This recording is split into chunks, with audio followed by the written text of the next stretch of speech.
Magandang umaga, Secretary Andanar. May buntag gani mo, pare, partner Erwin. Secretary, okay. Marami hong katanungan. Alright, medyo tumigil po ang mundo kasi sinasabi ngayon, administrasyon o Pro Duterte, dalawa na raw ang pambato sa pagkapangulo. Kasi considered noon, bago po nag-files po si Senador Bongo, na BBM, Sara, tandem, yun ang administration candidates.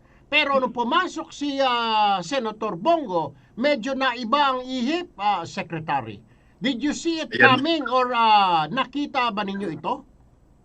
Nung Sabado, partner, honestly, inaasahan ko na darating si Senador Bongo sa COMELEC today, Monday. Kaya nga tinawagan ko si Secretary Alcusi nung Sabado habang namimili ako dun sa tindahan. Sabi ko, ano bang atas, ano bang utos, ano bang gagawin namin? Magdadala ba kami ng warm bodies dyan sa Lunes?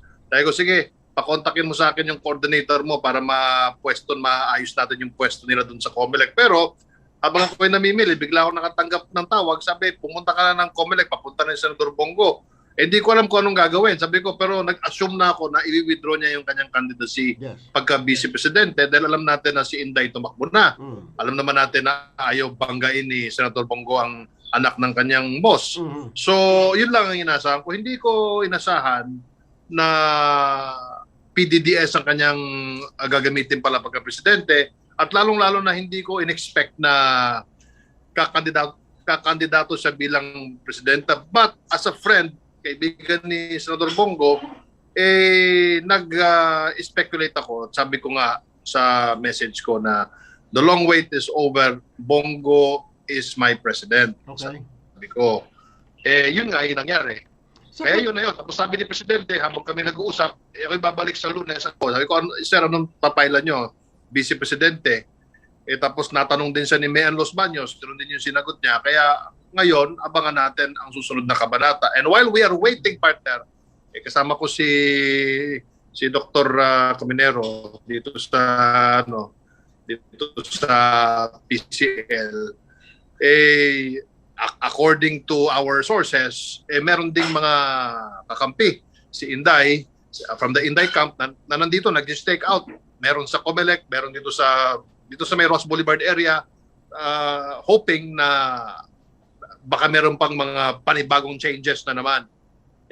Baka mag-presidente si Inday, baka mag-slide down si Bongo ulit. So talagang everything is fluid right now, partner. Parang telenovela ito. So for the meantime, manonood na lamang tayo, Secretary. Gano'n na nga. Alam mo naman, partner, wala naman din access kay Presidente.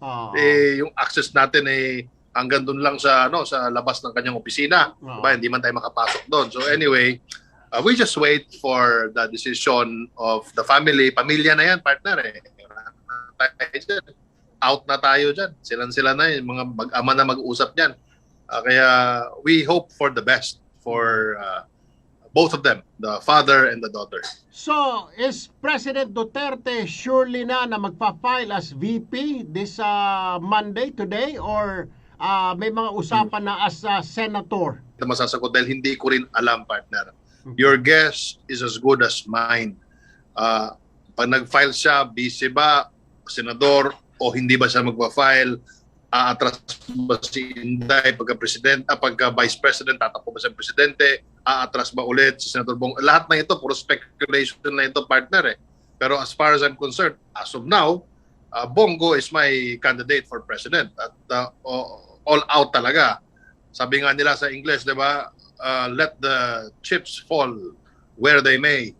Ganun lang. Pero pag nagbago ang isip ng boss, Pangulong Digong, sunod lang din tayo. Alright. Sir, matanong ko lamang, parang ito yung pinag-uusapan at naging diskusyon noong Saturday na parang nung tinanong daw ang Pangulo na parang hindi niya alam na yung anak niya ay nag-file sa pagka-VP. So parang the President was left out in the cold and hindi niya alam ang nangyayari. Kaya inakusahan siya ng ilan na hindi alam ng Pangulo or ginagamit-gamit lamang ang Pangulo, or does he really know na what happened there? Parang iba yung sagot niya nung tinanong siya ng mga reporter, Secretary. Partner, tama ka, partner. At napakadaming spekulasyon, debate, talagang Kinuyog ako, si Senator Bongo, kinuyog din ng mga social media na galit. Kasi di umano'y may cordon sanitary kami. Pero partner, after a few hours, doon sa interview ni Banatbay, i-clarify ni Presidente. Sabi niya, alam niya, he has information na nag-file si Inday, pero dalawa yung final niya, i-prepare niya na certificate of candidacy. One is for President and one is for Vice President. Sinabi niya na alam niya. At sinabi niya rin na walang nagko-control sa kanya, walang cordon sanitary, walang nagdidikta sa kanya. Siya ang nagdidikta, sabi niya. So, yung mga paratang na iyon ay, of course, kasama yan sa political punditry, kasama yan sa mga political analyst. Diyan tayo nabubuhay sa media, mga conspiracy theories, but in the end, nasagot na ni Digong yan, ni Presidente. Sabi niya na alam niya kung anong nangyayari. At sinabi niya rin na hindi sila nag-uusap ni Mayor Inday. Kaya nga hanggang ngayon ay tayo'y nag-anticipate na after nung nirelease ni Byron yung kanyang o ni Banatbay yung kanyang blog, baka may nangyari na in between kahapon or baka merong pag-uusap. Hindi natin alam, partner. So, alam mo naman, partner, ikaw, ako, malapit naman tayo dun sa mga contacts natin sa Davao. Marami tayong kilala. We are connected to Senator Bongo as much as we are connected to the family of the president, no? So kahit tayo, 'di ba, nag-speculate din tayo kahit tayong dalawa. So siguro abangan na lang talaga natin. I mean, marami pang pwedeng mangyari between now, ngayon ay 10:30 hanggang alas 5 ng hapon. Okay. Sir, matanong ko lamang, partner, ito ba'y napag-aralan din, napagtanto rin ng grupo ninyo, grupo ni Senator Bongo, na kapag tumakbo din nga siya at nagtuloy-tuloy or whoever or si Inday Sara tatakbo sa pagkapangulo, sabi mo nga hindi pa klaro ngayon hanggang alas 5. Kasi si Bongbong is also considered administration, di ba? I mean, he's not in the opposition, all right?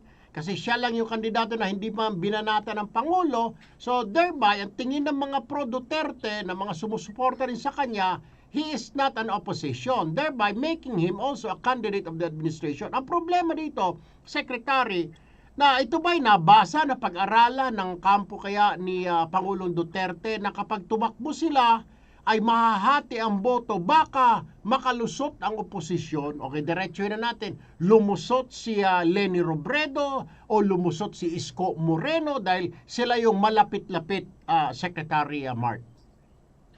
Lahat, partner, posible. Lahat ng mga sinabi mo ay maaring mangyari.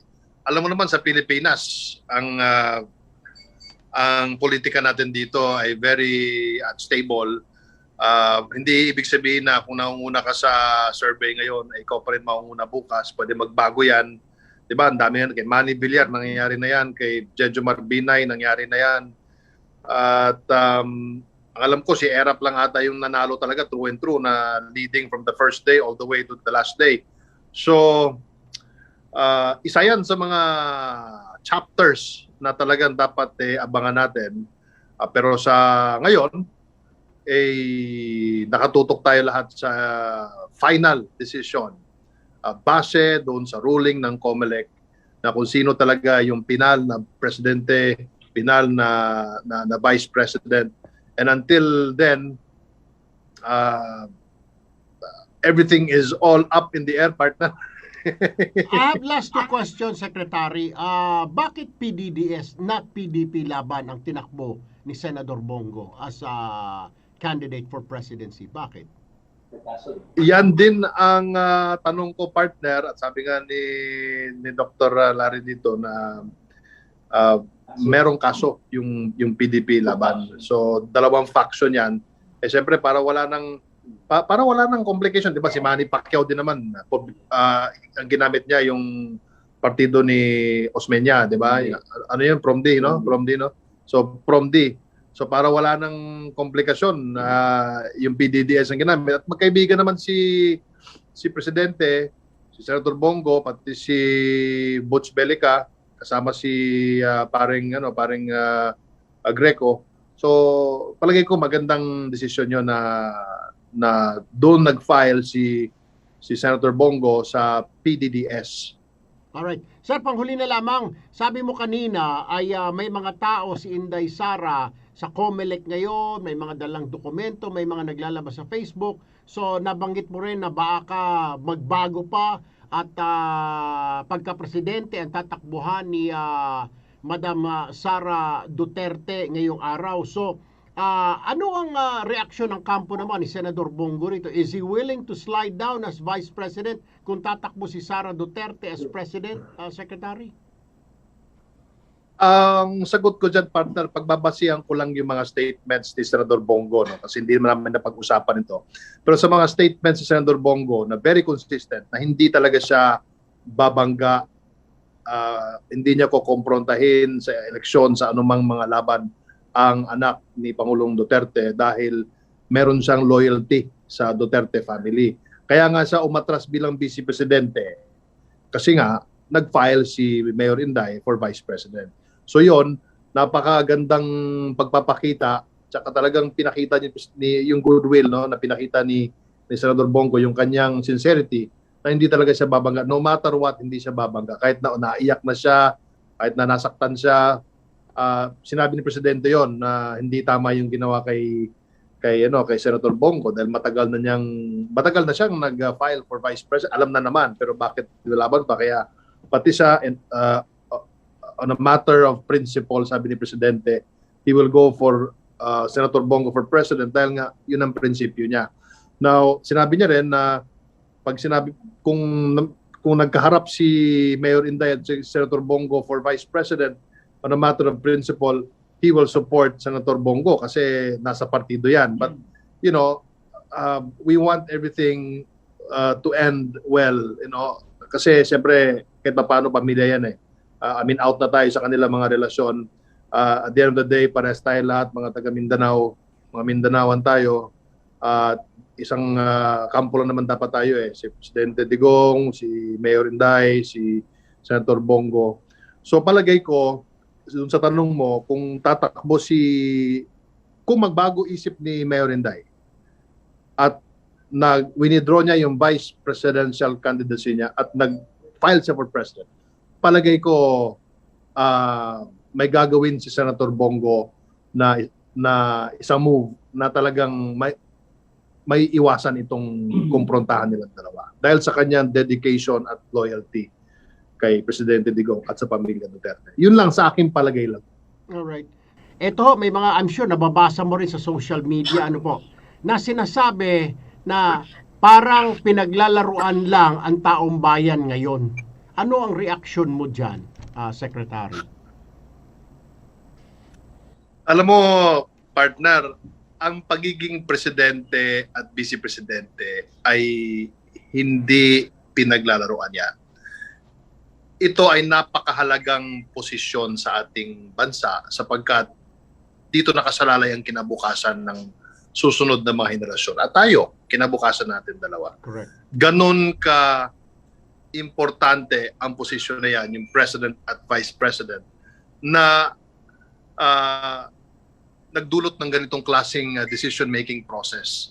Napakahirap piliin kung sinong Presidente, sinong Vice President. Alam naman natin na sinabi ni Pangulong Digong na ang kanyang option ay si Inday magpresidente. Sabi niya, leading ka na sa survey, 27%. Bakit hindi ka pa tumakbo? So, alam mo, the President has his wisdom pagdating sa politika. Kaya babalikan ko yon. Pinaglalaruan, hindi po pinaglalaruan.